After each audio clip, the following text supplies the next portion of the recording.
E olha eu de novo aqui, pra falar sobre Duna Parte 2, esse filme que gerou conteúdo. O que não falta é vídeo pra gente falar sobre esse filme. Afinal, é um filme de 3 horas, né? Tem muito conteúdo, muita coisa pra falar. E nesse vídeo específico a gente vai falar sobre a parte final do filme, trazer um pouco mais da parte com spoiler, né? Dos plot twists do filme. E o que esperar para um terceiro filme. Vai ter mesmo um terceiro filme? Ainda não é confirmado, mas é quase certo, tá? O filme terminou com um gancho para que se consolide uma próxima, né, o terceiro filme dessa saga. E muito raramente isso não vai acontecer. Com certeza esse filme vai ser um sucesso de crítica e de bilheteria também. Então a gente pode esperar que vai ter sim um terceiro filme. E vamos falar aí como que vai seguir o caminho para esse terceiro filme. Vamos falar primeiro, né? Logicamente vai ter spoiler, então tá avisado, não assistiu, não quer tomar spoiler, deixa pra assistir essa crítica depois, vai lá assistir o filme, depois você volta aqui. Vamos falar agora sobre o começo ali, né? O que gerou tudo isso. O Paul é o tal do Lisan al-Gaib, é o tal do Messias desse povo Fremen, o libertador, aquele que vem para salvar esse mundo, salvar esse povo e levar eles para o paraíso, para um mundo melhor. Toda a mística do religioso, junto com o contexto político, é muito forte nesse filme. E essa história tem muitas camadas, começando por uma outra coisa que lá no começo a gente vê, no começo desse filme, que a personagem, a mãe, né, a personagem interpretada pela Rebecca Ferguson, ela precisa se tornar uma reverenda mãe porque tá ali, né, dentro das histórias, dentro do que é passado de geração para geração, de que a mãe do Messias vai ser uma reverenda mãe que vai deter esse poder, que vai tomar conta desse poder para o povo Fremen e que, consequentemente, passaria esse poder para o seu filho e tudo mais. Então, a personagem da Rebecca Ferguson, ela é concedida como uma reverenda mãe do povo Fremen. Ela tá grávida e tem toda aquela relação dela se comunicar com a filha dela, o que é algo bem bizarro, mas com o tempo a gente vai entendendo o quão essa personagem, que foi interpretada pela Anya Taylor-Joy, no momento ali de um sonho do Paul, quando ela era mais velha, logicamente, não como um bebê, mas essa personagem vivida pela Anya Taylor-Joy é muito poderosa, assim como a mãe, assim como o irmão, e em determinado momento eu até achei que ela seria a maior rival nesse contexto religioso do Paul. Isso não aconteceu nesse segundo filme, mas fico de olho porque isso pode ser aproveitado, reciclado para um terceiro filme. Eu acho que a personagem dela vai ser muito importante para talvez ser esse embate. Eu acho que ela pode vir a ser uma pessoa tão importante quanto ou até mesmo mais importante para para o povo inteiro, como é o Paul Atreides. E aí, né, vai desenrolando, os acontecimentos vão rolando, o Paul ele vai se mostrando ser realmente essa pessoa das lendas, ser essa pessoa que vai se tornar esse Messias para esse povo. Tudo vai acontecendo e aí a gente tem um plot twist inacreditável, que eu realmente não esperava e não cheguei nessas partes no livro, então não sei, nos livros, né? Então não sei se de fato isso é verdade ou se é algo para esse filme, mas enfim, a gente descobre que a mãe do Paul é filha do Barão Harkonnen. É assim, um plot twist que eu não esperava, impressionante. Ela mesmo diz que não sabia até tomar a água da vida, né, que é o veneno ali dos vermes de areia, que o Paul também toma para descobrir tudo isso. E eu acho que é uma virada de chave tanto pro personagem, para ele mudar completamente de vez a sua visão. A partir dali ele deixa de ser aquele Paul que não acreditava tanto nas profecias, que não achava que era esse Messias e que não utilizava tanto a sua força, o seu poder e não queria se mostrar dessa forma, para se tornar essa pessoa que realmente vai usar o poder dele, assim como os Harkonnen. Ele mesmo fala, a gente vai ser um Harkonnen para derrotar os Harkonnen. Então ele começa a usar e abusar dessa característica deles, desse ego inflado que os Harkonnen têm. Aquele momento onde ele vai se apresentar como Lisan al-Gaib para o povo do sul É um momento muito impactante, porque ele sobe lá e ele mostra que através do medo ele vai controlar aquelas pessoas, e ele começa a falar, ele começa a impor ali as suas coisas, e as pessoas vão ficando com raiva, sabe? Você vai vendo a raiva de, tipo assim, quem esse cara pensa que é pra brincar com a nossa profecia, brincar com, sabe, a nossa história. E ele vai mostrando que ele, sabe, ele tá puxando isso porque ele realmente é. E ali naquele momento a gente vê que ele realmente é o Lisan Al-Gaib. Ele mostra ali, né, ele começa a contar a história de vida lá do cara, do que ele tava pensando. Um dos caras que estavam ali na linha de frente para atacar ele nesse discurso. E ele começa a falar, ó, você tá pensando nisso, nisso, isso aqui, a sua avó fez isso, morreu disso, tal, tal.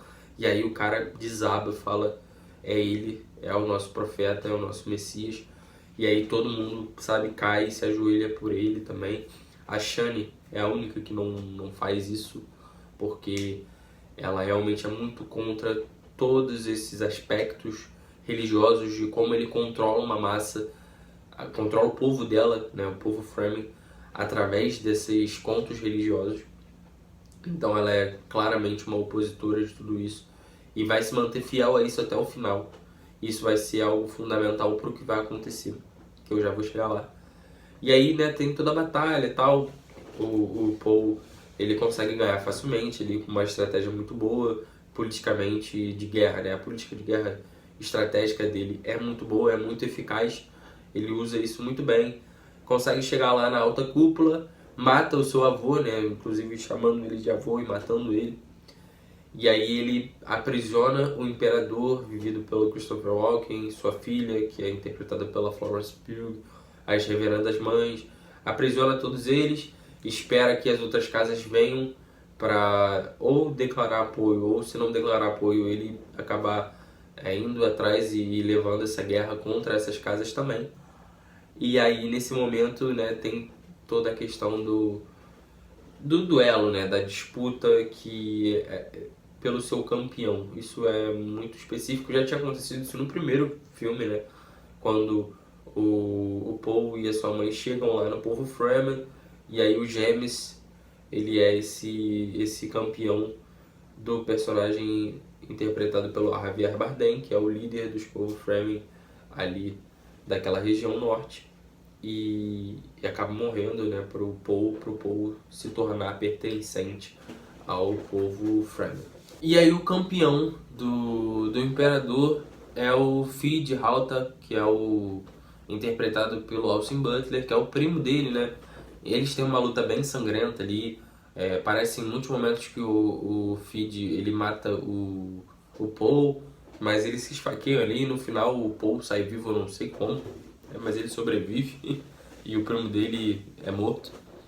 E aí ele toma uma decisão que eu já sabia que isso ia acontecer. Eu tava vendo esse filme com uns amigos meus e eu falei, ele vai pedir a mão da filha do imperador, né, da Florence Pugh, em casamento. E não deu outra, ele tomou essa decisão porque ele sabia que era a decisão que ele poderia fazer para se tornar o imperador e para unir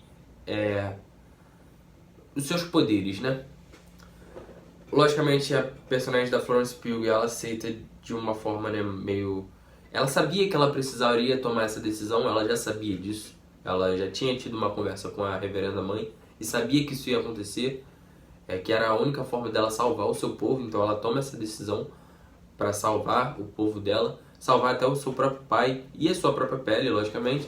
Então ela toma essa decisão, o que é extremamente imperdoável no sentido, né, quando a gente olha pela visão da Shani, né, que foi uma pessoa que sempre esteve do lado do Paul, mostrou pra ele como se vivia como um Fremen, fez ele se tornar um Fremen, ajudou ele em todos esses sentidos, esteve do lado dele, e aí ele vai lá e faz uma traição dessa com ela, que é imperdoável pra ela, certamente é algo imperdoável.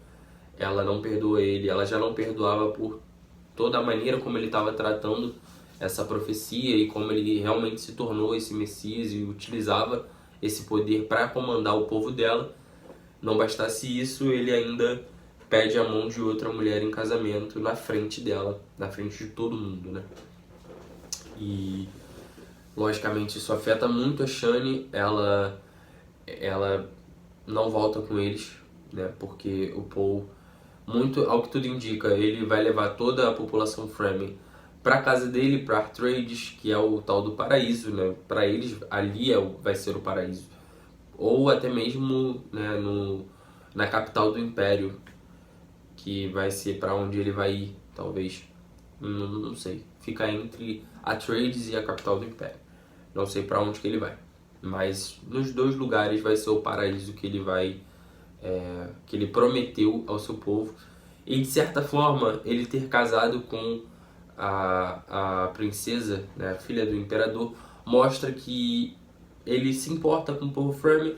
É um jeito dele unir as forças, mas também é um jeito dele de manter o seu poder. No final das contas, o Paul, ele gostou de se tornar esse predestinado.